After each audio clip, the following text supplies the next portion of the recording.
What if I told you? There's one single move, just one, that can flip the entire power dynamic in any room you're in. No, it's not about talking more.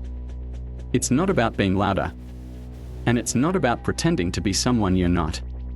It's about doing something so subtle, so unexpected, that when you do it once, just once, people won't treat you the same again. You'll be respected, feared, admired.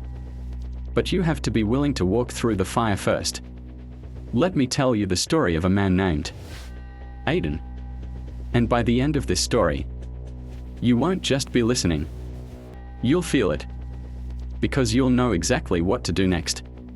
Part 1, The Invisible Man. Aiden was the kind of guy no one noticed. At 26, he worked a decent job, paid his bills, and followed all the rules. He smiled when people interrupted him. He apologized when others bumped into him. And he stayed quiet in group conversations, always afraid of being too much. But inside, a storm was brewing. Every time he was ignored in meetings, every time people laughed over him at dinners, every time a woman flirted with his louder friend instead of him, Aiden felt it. A quiet voice whispering, "You're not enough." He didn't show it. He just lowered his eyes and nodded. But the resentment, the frustration, it was boiling beneath the surface. And one night, it broke. Part 2, The Elevator Moment. It was raining. Aiden stood alone in the office elevator, soaked after a long day. Just as the doors were closing, his manager, Tom, slid in. Tom was everything Aiden wasn't. Confident, bold, loud.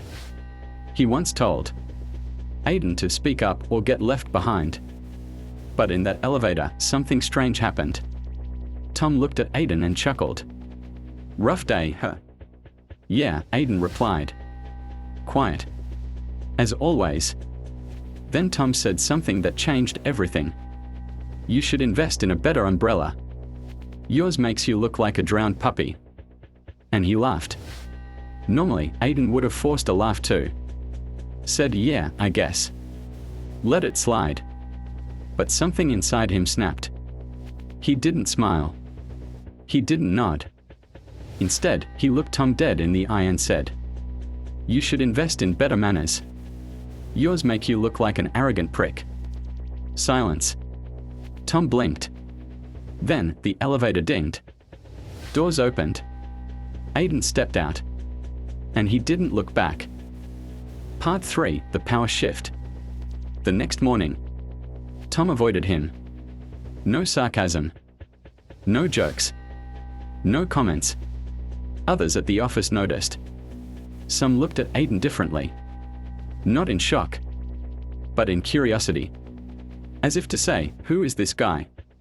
That one moment changed everything. You see, Aiden had triggered something called the law of reversal. A powerful dark psychology principle. It says, the moment you violate expectations with bold certainty, people recalibrate your worth. We are trained to play it safe, to be agreeable, to laugh it off. But when you break pattern with confidence, not rage, people stop. They reassess you. They revalue you. Aiden didn't become cruel. He became clear. And in doing so, he flipped the script. Part 4, The Social Reset. In the weeks that followed, something fascinating unfolded. People spoke to Aiden slower. They chose their words more carefully. They laughed at his jokes, even when they weren't funny. Why? Because Aiden had tapped into the psychological reset button. He did what most people are too afraid to do. He showed he was willing to be disliked if it meant being respected. There's power in that. Think about it. When you say no with calm finality. When you look someone in the eye and don't flinch. When you walk away mid-conversation without apologizing. You're not being rude. You're re-establishing boundaries most people are too scared to draw. Aiden became magnetic not because he changed his personality, but because he stopped betraying himself to please others. Part 5, The Woman at the Café. One evening, Aiden went to a quiet cafe. Sat alone. Reading. A woman walked in. Confident. Stunning. The kind of woman who was used to attention. She ordered, glanced around. Noticed Aiden. Something about his stillness intrigued her. She walked over. Mind if I join you? Aiden looked up, took a moment, then said, I'm enjoying my solitude. Pause. Then a small smirk. But you can sit. As long as you're quiet. She blinked. Then laughed. Genuinely. They talked. But this time, he wasn't chasing. Wasn't trying to impress. He was grounded. Present. And she felt it. You see, when you stop seeking approval, you create a vacuum. People get pulled in. They don't know why. But they feel it. That's what happened here. Part 6, The Secret Move. So what did Aiden really do? What was the one thing that changed how people treated him? He reprogrammed his response instinct. Instead of asking, what will they think if I say this? He asked, what will I think of myself if I don't? That's it. He stopped. Explaining unnecessarily. Smiling when disrespected. Filling silences out of fear. He did something once. He refused to laugh at disrespect. And that one act. It sent a message louder than any speech. I see myself. I respect myself. You should too. Part 7, Why most never do this. Now let's be honest. Most people won't do this. They'll nod. Agree. Smile. Because they are addicted to acceptance. Because deep down, they believe they need to be liked to be worthy. But here's the truth most can't handle. Being liked is cheap.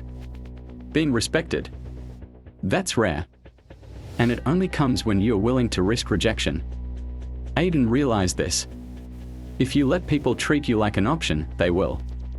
But the moment you carry yourself like a priority, without arrogance, just certainty, people recalibrate. They don't do it consciously. It's instinctive. Psychological. Primitive. Because humans follow certainty. And Aiden finally became certain. Part 8, Your turn. Now it's your turn. You don't need to change who you are. You don't need to yell. Or argue. Or dominate. You need to do one thing. Stop flinching when people test you. Don't smile when someone mocks you. Don't explain when someone doubts you. Don't chase after the ones pulling away.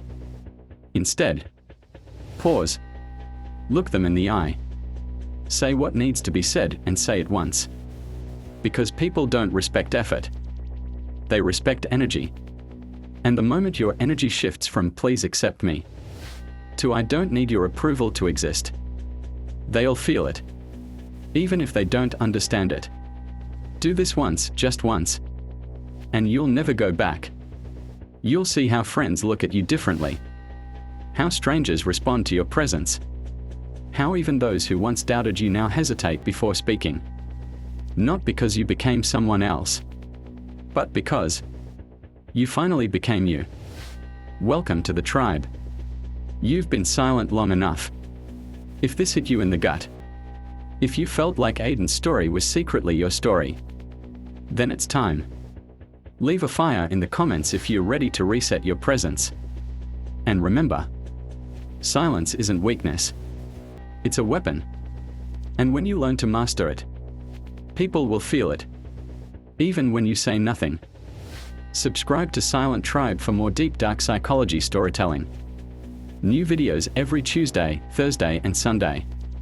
And always remember, you don't need to speak louder. You just need to stop whispering.